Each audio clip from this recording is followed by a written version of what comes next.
profesionalni život. Upravo tako kao što ste rekli da je to zaista jedno bogatstvo imati toliko različite umetnike na jednom mestu i za nas koji učestvujemo, a takođe to i za publiku izvanredno. Pogotovo ja bi to preporučila i školama i profesorima da dovedu tu svoju dečicu da vide bukvalno sve, od crteža do skulpture. Možete u svemu da uživate.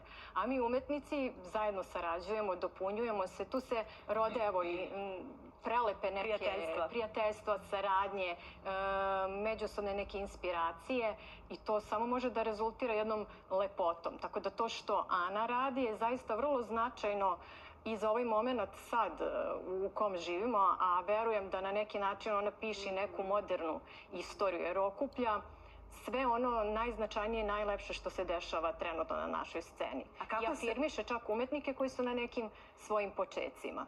I takođe ja nju dosta dugo pratim, ne samo kao učesnik, već i kao novinar, kao urednica jednog magazina u kulturi. Tako je naša saradnja i počela i onda se razgranala dalje.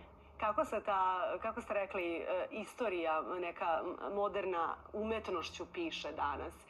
I zbog čega ste baš toliko raširili tu lepezu i izbor umetnika koji kod vas izlažu?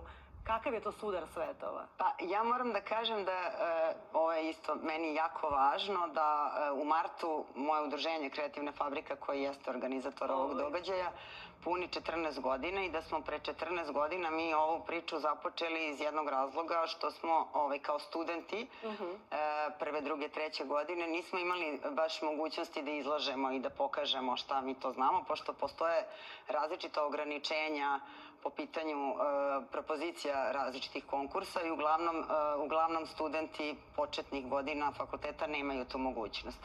Tako da je priča krenula jako skromno, bilo nas je, da kažem, to su uglavnom bile samostalne izložbe, projekat koji sam ja tada napravila zvao se projekat Dosije umetnik i prva izložba koju sam napravila kao kolektivna izložba bila je na temu ja volim grafiku, pošto sam ja grafičar. I ona je okupila 15-ak autora i mi smo sada došli do broja 86 ovde, a pre toga u Kući kralja Petra na Refleksiji smo imali čak 140 autora.